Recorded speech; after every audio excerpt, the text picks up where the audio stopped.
Bagi Anda yang akan mengikuti UTBK pada tahun ini atau ujian seleksi masuk perguruan tinggi negeri, maka salah satu masalah yang mungkin sedang mengganggu pikiran Anda adalah program studi atau jurusan apa yang akan saya pilih. Di universitas mana saya akan berkuliah? Ini biasanya menjadi suatu pertanyaan yang mengganggu pikiran kita dan kita memerlukan suatu upaya untuk bagaimana bisa menemukan pilihan yang tepat. Video ini akan membantu Anda untuk menentukan program studi atau jurusan apa yang akan Anda pilih di sebuah universitas. Saya akan sharing atau berbagi soal konsep memilih program studi.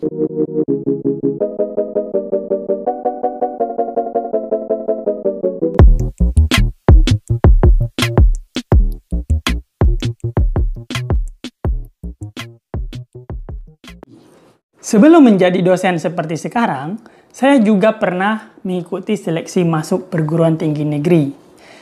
Pada saat itu, dilema yang paling juga saya alami adalah bagaimana atau apa program studi atau jurusan yang akan saya pilih dan di universitas mana saya akan kuliah. Pada kesempatan kali ini, saya akan berbagi kepada adik-adik saya semuanya yang akan mengikuti UTBK pengalaman saya dan juga pengetahuan yang sudah saya miliki setelah menjadi dosen tentang bagaimana cara kita memilih program studi atau bagaimana konsep program studi itu sendiri. Yang pertama menurut saya adalah prinsip dasar yang harus kita pegang adalah semua program studi atau jurusan yang ada di universitas adalah baik dan bagus. Masing-masing program studi tersebut pada dasarnya dibangun dengan konsep keilmuan yang jelas. Dia punya epistemologinya sendiri, dia punya aksiologinya juga. Nah, tentu dia punya kegunaannya juga yang jelas di masyarakat.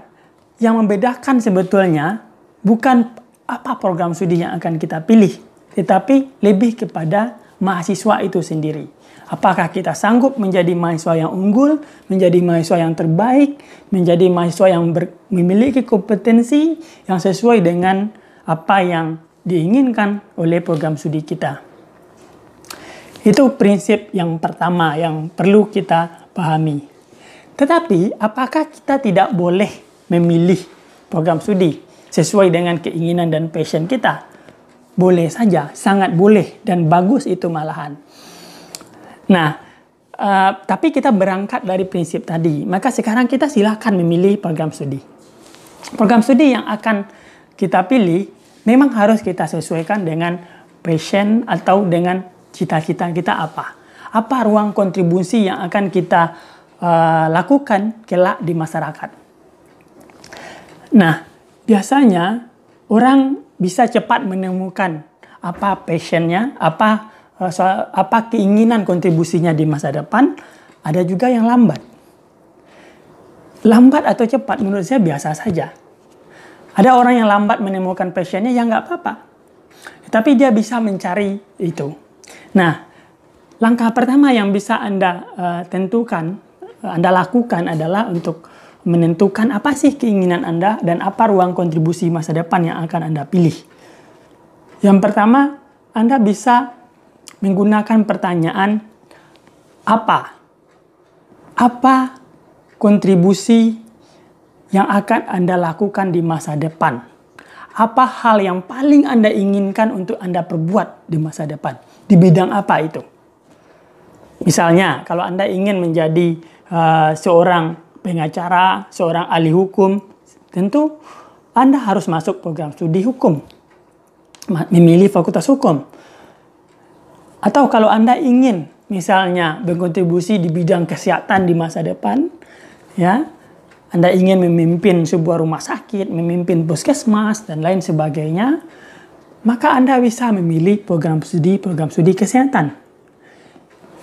Nah, pertanyaan apa ini yang harus Anda betul-betul jawab? Anda mau berkontribusi di bidang mana di masa depan itu? Dalam hal apa? Dan apa yang betul-betul paling Anda inginkan? Nah, setelah Anda menemukan atau menjawab pertanyaan apa itu, maka Anda bisa memulai menentukan lagi pertanyaan kedua. Bagaimana cara Anda untuk meraihnya? Nah, cara kita untuk meraihnya menurut saya adalah dengan kita memilih program studi yang kita inginkan itu di universitas mana yang akan kita pilih, maka tidak lain dengan cara melakukan riset. Riset tentang program studi, tentang universitas itu sangat gampang sekali sekarang. Salah satunya, jika Anda menonton video saya, berarti Anda sedang melakukan riset untuk memilih program studi itu. Dan Anda bisa memasuki website-website dari masing-masing universitas dan masuk kepada website fakultasnya dan melihat program studinya. Lalu juga Anda mungkin bisa melihat alumninya berkiprah di bidang apa, dan bagaimana cara memasuki universitas itu. Setelah Anda menjawab pertanyaan apa dan bagaimana tadi, Anda sudah mulai menentukan arah dan menentukan program studi apa yang akan Anda pilih. Sekarang saya akan memberikan prinsip yang kedua tentang pemilihan program studi. Yang perlu Anda ingat dan perhatikan adalah bahwasanya tidak selalu program studi yang kita pilih akan sesuai dengan kontribusi atau pekerjaan yang akan kita lakukan di masa depan. Contohnya, seorang sarjana ilmu politik tidak akan selalu menjadi anggota DPRD, menjadi anggota DPR, atau menjadi politisi di masa depannya. Kita bisa melihat fakta bahwasanya sebagian besar politisi kita itu tidaklah berasal dari sarjana ilmu politik, tetapi berasal dari berbagai macam latar belakang, apa saja bisa. Lalu mungkin pekerjaan yang lain misalnya, tidak selalu seorang insinyur atau sarjana teknik akan menjadi seorang insinyur teknik di perusahaan, tetapi banyak juga di antara mereka yang menjadi pengusaha sukses.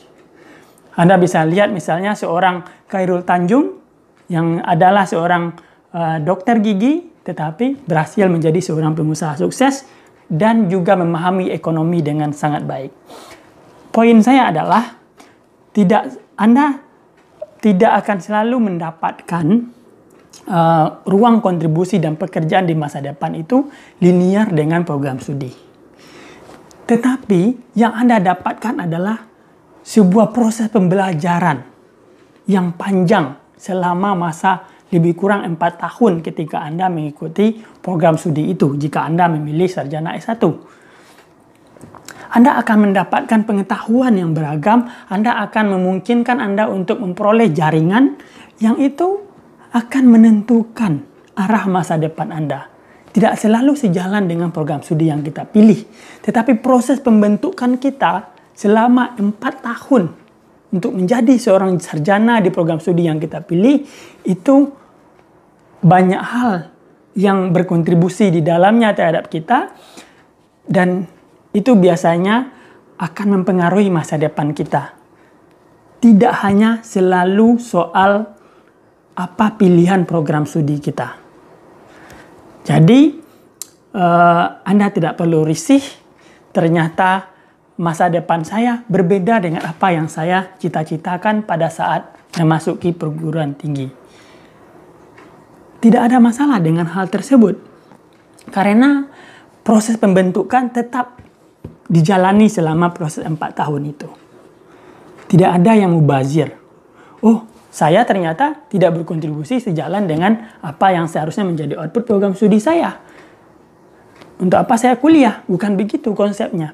Kuliah tetap menjadi penting, karena ini adalah proses penempaan untuk Anda menjadi manusia yang unggul nanti selepas dari Anda melangsungkan pendidikan di universitas. Nah, itu prinsip yang kedua ya. Dari prinsip yang pertama tadi adalah bahwa semua program studi baik, dan yang kedua tidak selalu kontribusi masa depan kita sejalan dengan program studi. Nah, di video selanjutnya saya akan sharing kepada Anda lebih khusus soal program studi di Universitas Andalas dan bagaimana keketatannya pada tahun lalu. Ini penting agar Anda bisa memilih program studi di universitas yang Anda bisa masuk atau Anda bisa lolos seleksi. Ya.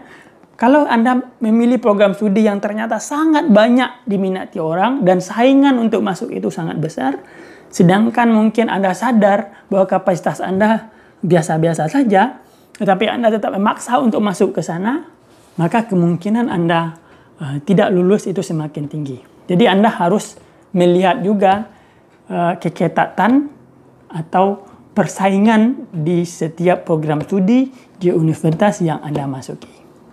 Demikian dulu video saya. Saya akan lanjutkan dengan video berikutnya. Terima kasih. Assalamualaikum warahmatullahi wabarakatuh.